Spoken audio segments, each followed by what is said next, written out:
लोकसभा के इलेक्शन के बाद हमने अपना संगठन बंद कर दिया था।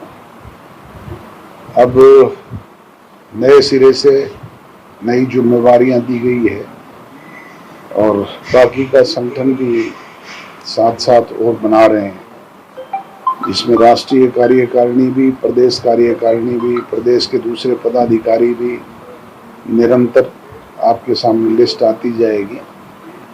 और उसके साथ साथ हमारे चुनावी कार्यक्रम भी शुरू हैं। जैसे दिग्विजय अपने डबवाली विधानसभा क्षेत्र में लगा हुआ है, दुष्यंत उचाणा में लगा हुआ है, अमरजीत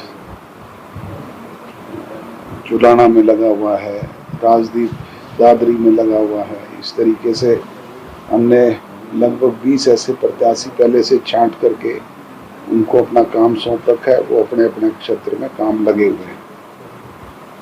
बाकियों से भी कहा गया है कि वो प्रत्याशियों का चयन करके हमें दें, ताकि जल्दी से जल्दी उनकी ड्यूटियां लगाएं और अपना काम शुरू करें। इसके साथ साथ 5 तारीख को हमारा INSO का स्थापना दिवस सिरसा में मनाया जा रहा है। इसके बाद निरंतर कॉन्स्टिट्यूंसी वाइज प्रोग्राम मेरे भी हैं, दुष्यंत के भी हैं, नैना के भी हैं, हमारे प्रदेश अध्यक्ष के भी हैं, दूसरे साथियों के भी, जो निरंतर चलते रहेंगे। सर, जिस तरीके से सक्रिय हैं दुष्यंत चौटाला जी हैं, उचाना से हैं, दिग्विजय डबवाली से हैं, क्या माना जाए इनको यहीं से टिकट कंफर्म मिलेगी या संगठन अभी विचार विमर्श करेगा? कोई विचार नहीं। मैंने आपको जिन लोगों के नाम बताए वो तो ऑलरेडी कंफर्म कर चुके हैं हम।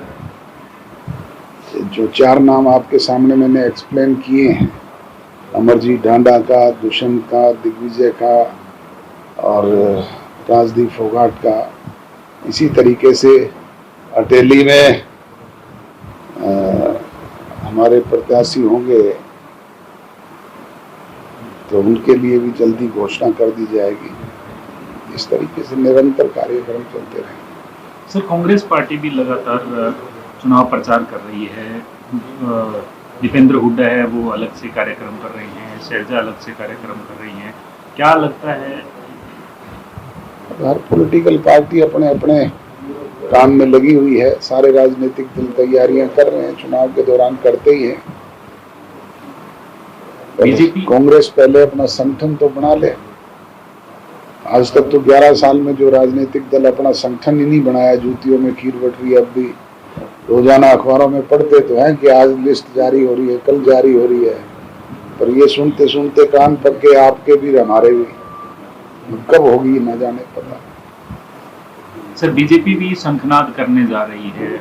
आप 4 अगस्त से और आप गठबंधन में रहे हैं, तो क्या लगता है बीजेपी का और आपका कंपटीशन किस तरीके का रहेगा? क्योंकि वो भी ये बात कहते हैं कि हमने पिछले 5 साल में काम किए हैं, लेकिन दुष्यंत चौटाला कहते हैं कि हमने प्रयास किए हैं हमारे क्षेत्र का विकास करने का।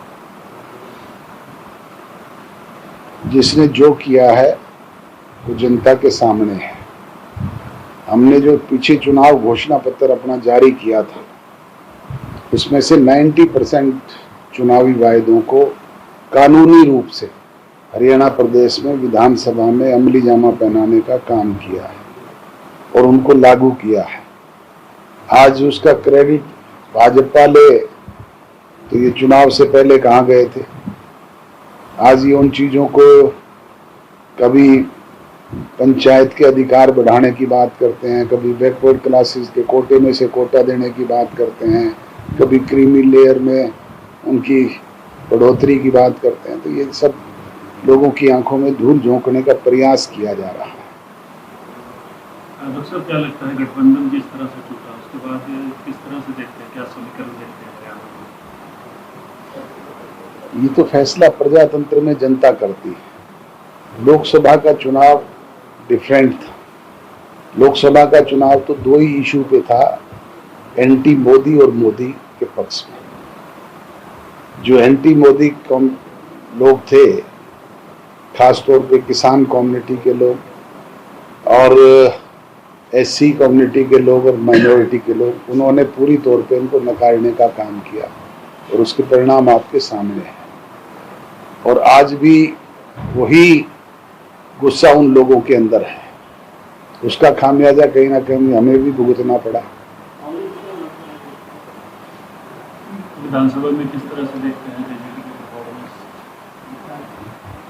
हम अपना काम कर रहे हैं, लोगों के बीच में फील्ड में जा रहे हैं और निरंतर लोगों को अपनी पार्टी की नीति, कार्यक्रम और प्रोग्राम के अलावा जो नए प्रोग्राम लेकर के आएंगे उनसे भी अवगत कराने का काम करेंगे। बाकी निर्णय करना तो प्रजातंत्र में जनता का काम है। अब किसी के दावे करने से, मोदी जी छाती पे हाथ मार के कहते थे 400 पार, रह गए 240 से भी नीचे। आज भूपेंद्र हुड्डा कहते हैं कि 70 सीटें लेकर के सरकार बनाएंगे। मैं ये पूछना चाहता हूं कि भूपेंद्र हुड्डा जी, पहले आप अपनी टिकट तो कंफर्म कर लो। कांग्रेस में तो टिकट भी पार्टी हाईकमान देता है, यहाँ तो मैंने अपने सिग्नेचर से देनी है, साथ में पंडित जी के सिग्नेचर होंगे, हमने जारी करनी है और लोगों के बीच में खड़े होकर के कर देते हैं हम तो। पर इन्होंने तो दिल्ली दरबार में नाक रगड़ने, अभी तो पता नहीं किसको दी जाएगी किसको नहीं दी जाएगी, और फिर विधायक बनने के बाद भी फैसला दिल्ली दरबार करता है इनका तो।